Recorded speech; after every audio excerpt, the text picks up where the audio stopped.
আজকে চলে গেছিলাম লিলুয়াতে মেজ জেঠুর বাড়িতে গরমের ছুটিতে দুদিন কাটাতে, আর এদের সাথে একটুখানি মজা খেলাধুলো করতে, এই আর কি সময় পাস করতে গেছিলাম। তো জেঠুর বাড়িতে গিয়ে আমি তো সত্যিকারের অবাক হয়ে গেছি। তার কারণ আমার আমার মেজ জেঠিমা আমার জন্য স্পেশালি হায়দ্রাবাদি স্টাইলের অথেন্টিক বিরিয়ানি রান্না করেছিল, যাতে ডিম ছিল, আলু ছিল না, বাট মাংসটা খেতে হেভি হয়েছিল।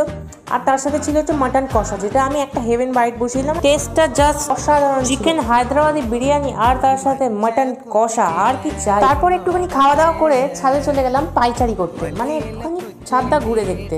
অনেকদিন তো যাওয়া হয়নি। তো আমার সাথে এই ছেলেটা উঠে পড়েছিল, যে আমার এক প্রকার বন্ধুই হয়। বন্ধুত্বের কোনো বয়স হয় না। উঠেছি ছাদেতে, আগে পর্দাটা উঠতেই তো না, এখন আমি উঠেছি। আর হ্যাঁ, আমাদের ফ্ল্যাট থেকে কিন্তু হাওড়া ব্রিজটা খুব সহজেই দেখা যায়। তো এরকম ভিডিও ভালো লাগলে তোমরা লাইক সাবস্ক্রাইব করে দিও। বাই, দেখা হচ্ছে নেক্সট মিনি ব্লগে।